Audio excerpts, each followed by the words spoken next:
Hi everybody, and today we're going to talk about why you would fall out of a yoga pose. The balancing poses are a big part of the yoga practice, and you see them in different classes. And a lot of people are struggling with the balance, or they cannot get the stability for the balance.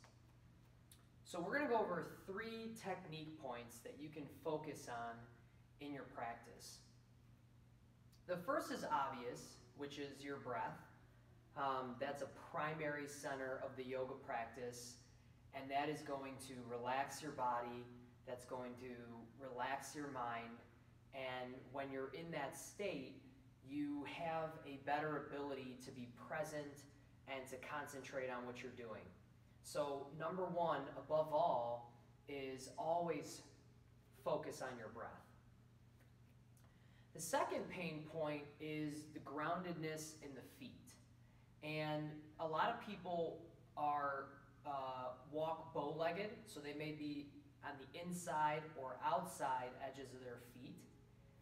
And the other factor that plays a role is there are a lot of people who are wearing athletic shoes or dress shoes to work every day.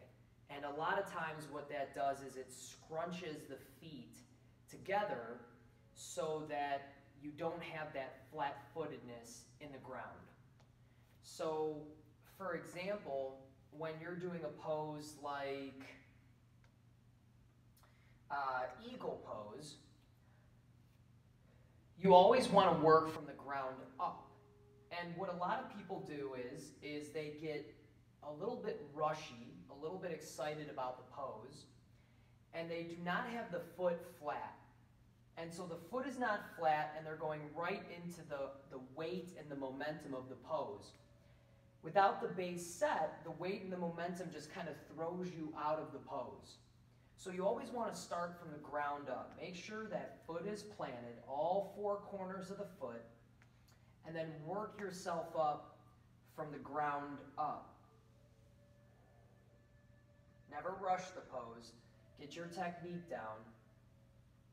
Right? And see, there I fell over. So what happened there is my foot was planted, but then it got out-planted, and then I fell over. So I'm actually kind of glad that I fell over in that pose. Let's give it another shot. Right foot is down, you're planted, and then you'll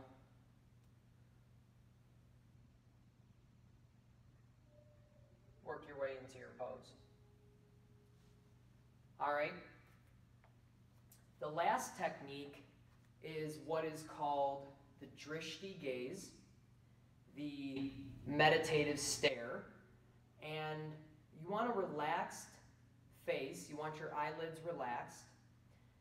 And the reason this is helpful is because if your eyes are darting all over the room, then it's probably a good indication that your mind is darting all around and your balance is going to be off kilter.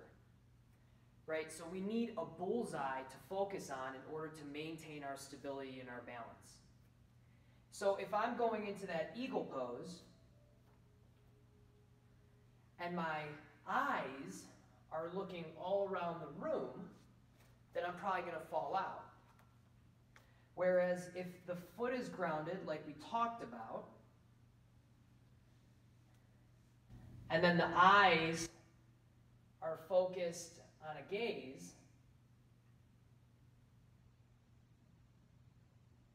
it's going to keep you much more in the feet and in the eyes and in the breath. So when you're in your practice and you're falling in and out of your pose, think of those 3 things: breath, feet, and eyes. And then if you're just completely struggling and that's not even working, consider using a wall. Just walk over to the wall and use it as a prop. Get planted in your feet, get planted in your eyes, and use the wall as a support system there. And thanks for watching, and we'll catch up soon.